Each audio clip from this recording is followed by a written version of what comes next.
আসসালামু আলাইকুম রহমতুল্লাহি বারাকাতু।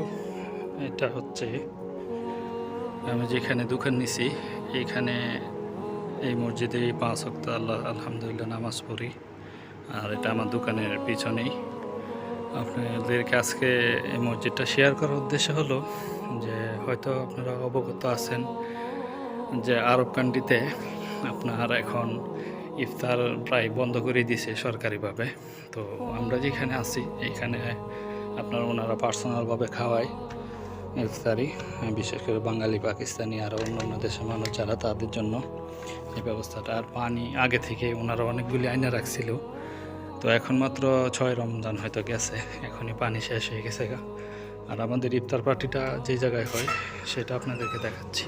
সেটা হচ্ছে বাহিরে মসজিদের সামনে। তো এখনও মানুষ আসে নাই, আলহামদুলিল্লাহ। এখানে মানুষ প্রায় 100-র কাছাকাছি হয়ে যায়।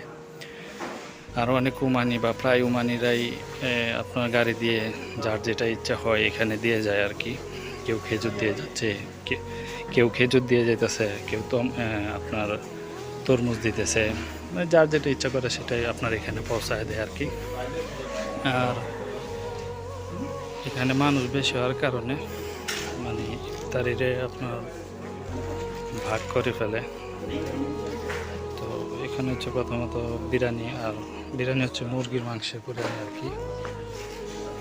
ওটারে ভাগ করে আমাদের এই পাকিস্তানি ভাই আছে, উনি খুব সুন্দরভাবে এটা করে।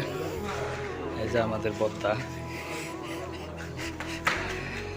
তো যাই হোক, আমাদের এইখানে যে খাবার দাবার দিচ্ছে এগুলো সব ওমানিরা আপনার পার্সোনালভাবে তাদের নিজস্ব পকেটে টাকা দিয়ে খাওয়াইতেছে। পুরো 1 মাসই খাওয়াবে। তো খাওয়া শেষে অবশ্যই দোয়া করি যে আল্লাহ সুবহানাহু ওয়া তাআলা যারা এই অর্থ খরচা করে আপনার খাওয়াইতেছে তাদেরকে যেন আল্লাহ সুবহানাহু ওয়া তাআলা যে উদ্দেশ্যে খাওয়াচ্ছে, যে পরকালে জান্নাত বা পরকালে নাজাতের আশা করে, আল্লাহ যেন সেটা কবুল করে।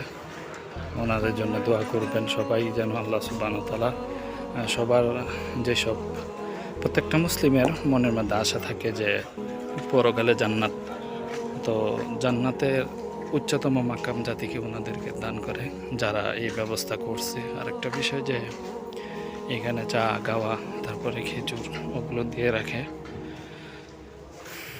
তো যাই হোক, আজকের মতো এখানে শেষ করছি ভিডিও। আসসালামু আলাইকুম রহমতুল্লাহ।